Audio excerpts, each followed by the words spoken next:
नमस्कार दोस्तों आज जो कथा मैं आप लोगों के समक्ष प्रस्तुत करने जा रहा हूं बहुत ही सुंदर कथा है और बहुत ही सुंदर कथा का सार है। आज की कथा मैं आप लोगों के लिए जो लेकर आया हूं वो है कि माता का कलयुग में होगा भगवान कल्कि से विवाह। जी हाँ, आप लोगों से नम्र निवेदन है कि एक बात को बड़े ध्यान से सुने और समझें। जम्मू में अत्यंत ही भव्य मां वैष्णो देवी मंदिर स्थित है। त्रेता युग में भगवान राम ने कल्कि रूप में माता वैष्णो देवी से विवाह करने का वरदान दिया। मां वैष्णो देवी मंदिर हिंदुओं का परम आस्था केंद्रों में से एक माना जाता है। जम्मू व कश्मीर राज्य के जम्मू जिले में स्थित इस भव्य मंदिर में माता रानी के दर्शन करने दूर दूर से लोग भी आते हैं। यह मंदिर त्रिकुट पर्वत पर स्थित है। बता दें कि इस धार्मिक स्थल की आराध्य देवी वैष्णो देवी को सामान्यतः माता रानी और वैष्णवी के नाम से भी जाना जाता है। एक प्रसिद्ध प्राचीन मान्यता के अनुसार माता वैष्णो के एक परम भक्त श्रीधर की भक्ति से प्रसन्न होकर मां ने उसकी लाज रखी और दुनिया को अपनी सत्यता और वास्तविक अस्तित्व का परिमाण भी दिया। इसके अलावा हिंदू महाकाव्य में माता से जुड़ी एक अलग ही कथा प्रचलित है और इस कथा की माने तो त्रेता युग में भगवान श्री राम ने माता को कल के रूप में विवाह करने का वचन भी दिया था। इस महाकाव्य के अनुसार मां वैष्णो देवी ने भारत के दक्षिण में रत्नाकर सागर के घर जन्म लिया। उनके लौकिक माता पिता लंबे समय तक निसंतान थे। देवी बालिका के जन्म से एक रात पहले रत्नाकर से वचन लिया था कि बालिका जो भी चाहे वे उसकी इच्छा के रास्ते में कभी नहीं आएंगे। मां वैष्णो देवी को बचपन में त्रिकुटा के नाम से बुलाया जाता था। बाद में भगवान विष्णु के वंश से जन्म लेने के कारण वे वैष्णवी कहलाई। जब त्रिकुटा 9 साल की थी तब उन्होंने अपने पिता से समुद्र के किनारे पर तपस्या करने की अनुमति चाही। त्रिकुटा ने राम के रूप में भगवान विष्णु से प्रार्थना की। सीता की खोज करते समय श्री राम अपनी सेना के साथ समुद्र के किनारे पहुंचे तो उनकी दृष्टि गहरे ध्यान में लीन इस दिव्य बालिका पर पड़ी। त्रिकुटा ने श्री राम से कहा कि उसने उन्हें अपने पति के रूप में स्वीकार किया है। श्री राम ने उसे बताया कि उन्होंने इस अवतार में केवल सीता के प्रति निष्ठावान रहने का वचन लिया है, लेकिन भगवान ने उसे आश्वासन दिया कि कलयुग में वे कल्कि के रूप में प्रकट होंगे और उससे विवाह करेंगे। तो मेरे दोस्तों, मैं समझ सकता हूं कि यह कथा का सार आप लोगों को समझ अवश्य आया होगा। मेरा आप लोगों से नम्र निवेदन है कि एक एक बात को बड़े ध्यान से सुने और समझते रहें। माता के अधिकांश स्वरूप सुहागिन की तरह पूजे जाते हैं, फिर माता वैष्णो देवी कुमारी कन्या रूप में क्यों पूजी जाती है? तो आइए समझते हैं इस बात को कि त्रिकुट पर्वत पर विराजने वाली माता वैष्णो देवी का धाम मां जगदम्बा का जागृत पीठ है। माता वैष्णो देवी के भक्त दुनिया भर से आते हैं और माता से मनोकामना पूर्ति का वरदान लेकर जाते हैं। माता वैष्णो देवी के मुख्य भवन पर पहुंचने से पहले एक अर्ध कुमारी गुफा भी आती है जहां से भक्तों को रेंग कर पार करना होता है।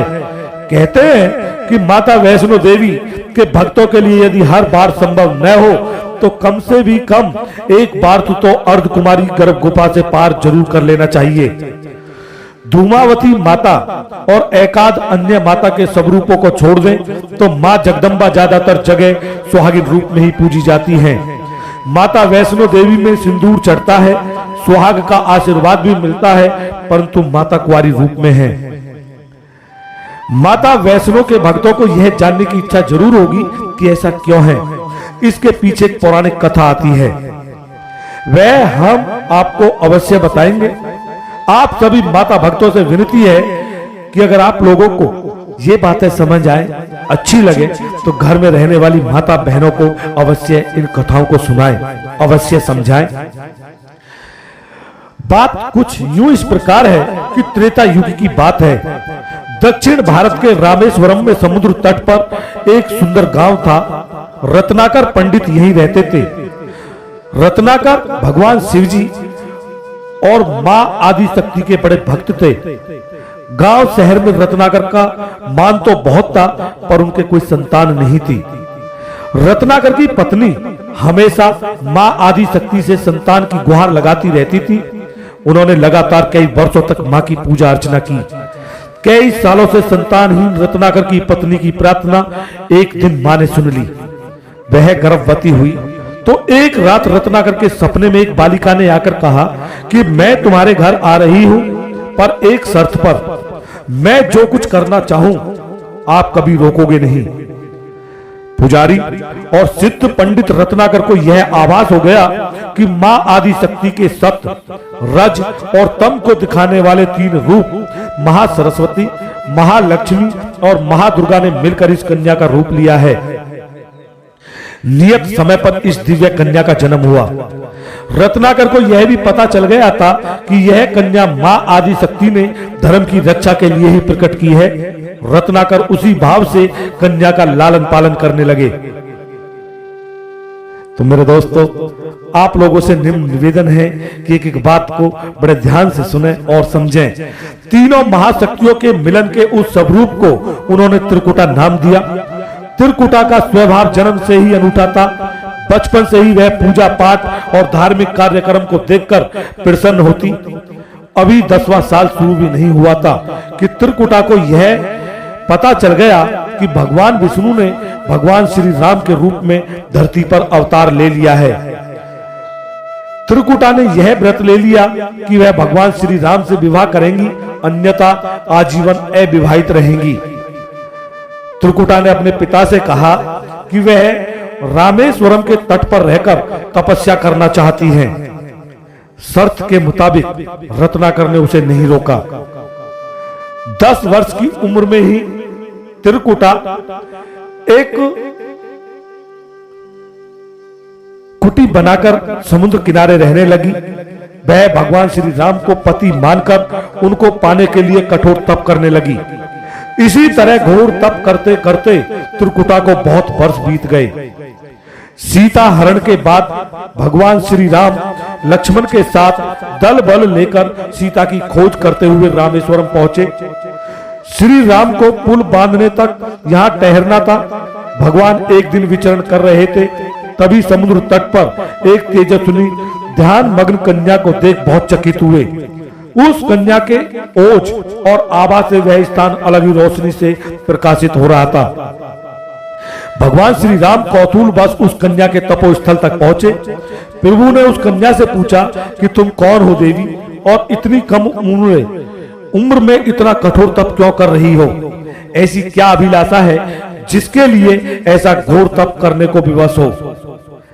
तब माता ने भगवान को विनय पूर्वक प्रणाम करके अपना परिचय पंडित रत्नाकर की पुत्री त्रिकुटा के रूप में दिया। फिर अपनी प्रतिज्ञा बताई।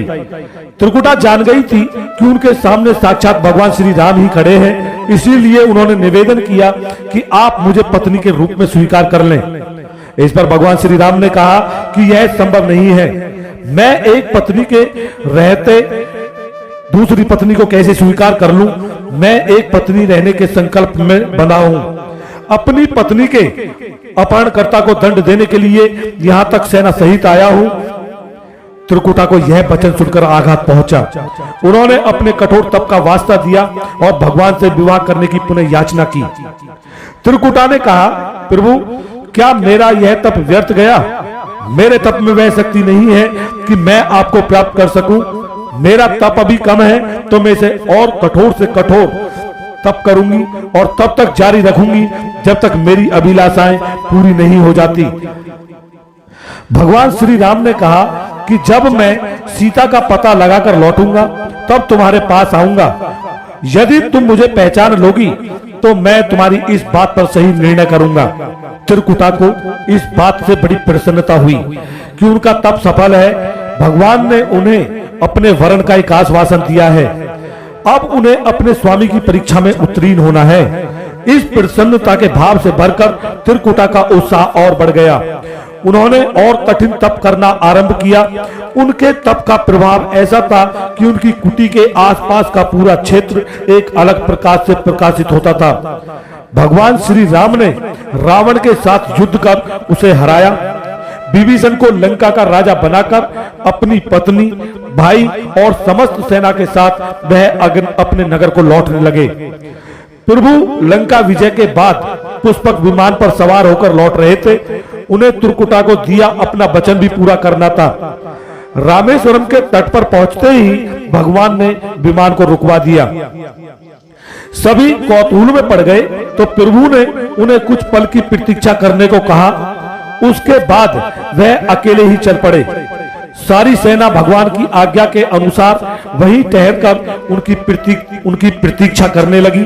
भगवान श्री राम ने एक अत्यंत बूढ़े ब्राह्मण का वेश बनाया और देवी त्रिकुटा के पास पहुंचे। प्रभु उनके पास कुछ पल रुके पर त्रिकुटा उन्हें पहचान ही न सकी। भगवान ने उन्हें अवसर दिया पर उनकी लीला को देवी त्रिकुटा भाप नहीं पाई। तब भगवान श्री राम अपने असली रूप में आ गए। उन्होंने त्रिकुटा से कहा कि देवी, मैं आपको दिए वचन के अनुसार आपके पास आया था, परंतु आप इस परीक्षा में सफल नहीं हो पाई। वैसे भी इस जन्म में सीता से विवाह कर मैंने एक पत्नी व्रत का प्रण लिया है, इसीलिए तुम्हारे साथ विवाह तो असंभव ही था।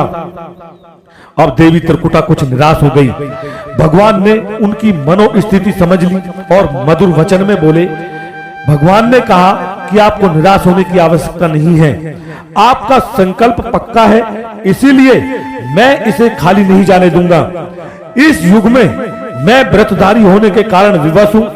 कलयुग में मैं जब कल्कि के रूप में अवतार लूंगा तब मैं तुम्हें अपनी पत्नी रूप में अवश्य स्वीकार करूंगा। तब तक तुम हिमालय स्थित त्रिकूट पर्वत पर जाकर तप करो और मेरे अवतार की प्रतीक्षा करो। भगवान ने उन्हें वरदान देते हुए कहा कि तुम भक्तों के कष्ट और दुखों का नाश करते हुए इस संसार का कल्याण करती रहो। विष्णु का अंश होने, उनके कुल में अवतार होने तथा विष्णु पूजक होने के नाते सारा संसार तुम्हें माता वैष्णो देवी के रूप में पूजेगा। कलयुग में तुम्हारे लिए कुछ भी अदेय नहीं होगा। जो भी भक्त भक्ति भाव से तुम्हारी पूजा अर्चना करेगा तुम उन्हें सर्वस्व प्रदान करोगी। भगवान श्री राम यह वरदान देकर चले गए। त्रिकुटा श्री राम से मिले इस वचन से अत्यंत प्रसन्न थी। उन्होंने प्रभु के आदेश अनुसार संसार के कल्याण का संकल्प लिया। त्रिकुटा उत्तरी भारत के माणिक पर्वत श्रृंखला की 3 पहाड़ों वाले त्रिकूट पर्वत पर तप के लिए आ गई। वही माता वैष्णो देवी के नाम से विराजमान है। श्री हरि का वरदान होने के कारण वैष्णो माता भक्तों की सभी मनोकामनाएं पूरी करती है, इसलिए माता का स्वरूप कुआरिका है। वह श्री हरि के कल की अवतार की प्रतीक्षा कर रही है। उस अवतार के बाद भगवान उन्हें स्वीकारेंगे और संभव है माता वैष्णो देवी को किसी अन्य धाम पर भी स्थान दें और उन्हें कुछ अन्य दायित्व भी दें। यह कथा लोक श्रुति पर आधारित है और दक्षिण भारत की बहुत प्रसिद्ध लोक श्रुति है। माता वैष्णो देवी के श्रद्धा पूर्वक भक्ति के साथ आने वाले भक्तों की मनोकामना अवश्य पूर्ण होती है। माता के मंदिर में ही ऊपर भैरवनाथ की गुफा है। यह भैरवनाथ शिव स्वरूप भगवान भैरव नहीं है, बल्कि एक अघोर हठी साधु भैरवनाथ है। भैरवनाथ को नाथ पंथ का साधक भी माना जाता है। उसी नाथ पंथ का साधक जिसमें योगी आदित्यनाथ आते हैं। नाथ पंथी भी शिव जी के अंश से निकले हैं। नाथ पंथी साधुओं की कथा की श्रृंखला हमने आपको आगे अवश्य जरूर बताएंगे।